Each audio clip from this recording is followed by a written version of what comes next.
Hello friends, Maharashtra शासनाच्या एकात्मिक बाल विकास सेवा योजना प्रकल्प अंतर्गत पुणे जिल्ह्यात अंगणवाडी सेविका आणि अंगणवाडी मदतनीस या पदासाठीची भरती चालू आहे सध्या. तर मित्रांनो, यासाठी अजून सुद्धा तुम्ही फॉर्म भरला नसेल तर लवकरात लवकर भरून घ्या. कारण की फॉर्म भरण्यासाठी 27 जुलैपासून सुरुवात झाली असून सध्या 7 ऑगस्ट 2026 रोजीपर्यंतची शेवटची तारीख आहे आपल्याला. ज्यांना कोणालाही फॉर्म भरायचा होता आणि त्यांनी अजूनही भरला नसेल तर लवकरात लवकर भरून घ्या. कारण की 7 ऑगस्ट ही यासाठीची शेवटची तारीख आहे. मित्रांनो, यामध्ये तुम्ही बघू शकतात ही अर्ज करण्यासाठी केवळ ऑनलाईन पद्धतीने आपल्याला या ठिकाणी अर्ज करायचा होता आणि या ऑनलाईन वेबसाईटवरती आपल्याला अर्ज सादर करायचा होता. करायचं आहे मित्रांनो. तर पुढे बघू शकता तुम्ही यामध्ये रिक्त पदांचा तपशील. यामध्ये अंगणवाडी सेविका असे 4 या ठिकाणी सेविकांची जाहिरात आहे. तुम्ही बघू शकता ग्रामपंचायतीचे नाव आहे तिथं त्यांच्या त्यांच्या त्या ठिकाणचे.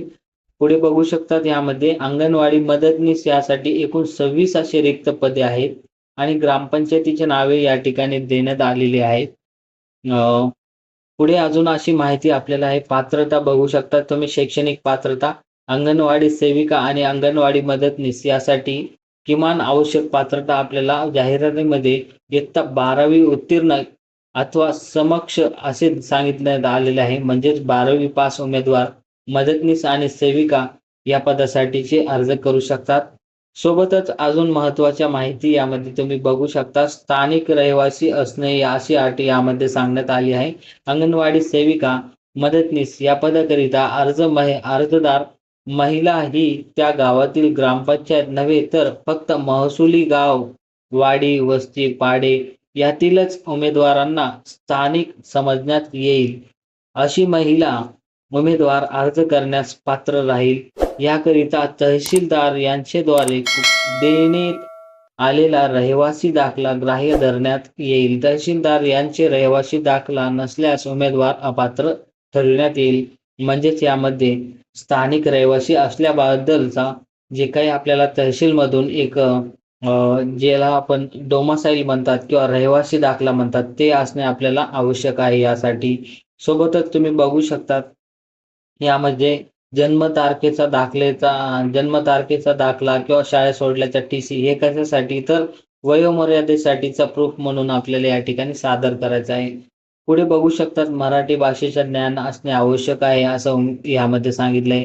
तसेच उमेदवाराने इयत्ता 10वी अथवा शासन निर्णय 2 फेब्रुवारी 23 मधील परिशिष्ट अ मधून नमूद केलेल्या शैक्षणिक अर्हतेपैकी किमान एक अर्हता मराठी भाषा विषयासह उत्तीर्ण असणे आवश्यक राहील.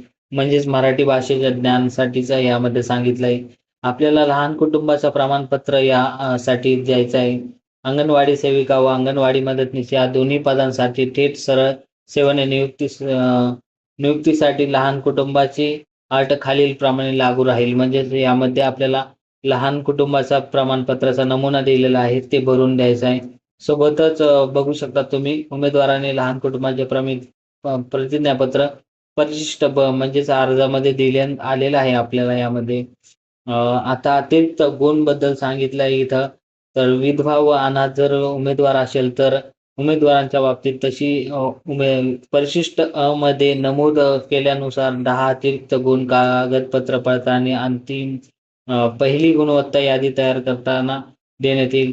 म्हणजे जर एखादा उमेदवार विधवा किंवा अनाथ असेल तर त्यांच्यासाठी या जाहिरातीमध्येच आपल्याला परिशिष्ट अ दिला आहे. त्याची प्रिंट काढून ते भरायचं आहे आणि ते संपूर्ण माहिती भरल्याच्या नंतर ते अपलोड करायचं किंवा त्यावेळेस न्यायचं आपल्याला डॉक्युमेंट व्हेरिफिकेशन. त्याचे एक्स्ट्रा 10 गुण आपल्याला यामध्ये मिळण्यात येणार आहे मित्रांनो. सोबतच तुम्ही बघू शकता बरीचशी अशी माहिती यामध्ये देण्यात आली आहे जे की तुम्ही या PDFच्या माध्यमातून सुद्धा वाचू शकतात. मी तुम्हाला ही जाहिरातीची PDF आपल्या व्हिडिओच्या डिस्क्रिप्शन बॉक्समध्ये देतो मित्रांनो तुम्हाला. मी सुद्धा इथं तुम्हाला वाचून दाखवली असती परंतु व्हिडिओ खूप लॉंग होईल म्हणून मी या ठिकाणी थांबवतो. तुम्हाला बघू शकता तुम्ही या ठिकाणी आपल्याला लहान कुटुंबाचं प्रमाणपत्र या ठिकाणी देण्यात आलं आहे जाहिराती शेवटी.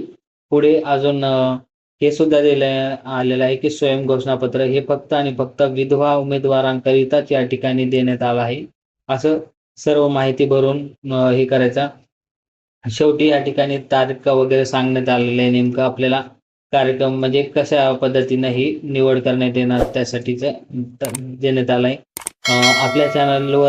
आपल्या चॅनलला सबस्क्राईब करा. आपण दररोज यासारखे सरकारी भरतीचे अपडेट घेऊन येत असतो आणि भेटूया लवकरच. धन्यवाद.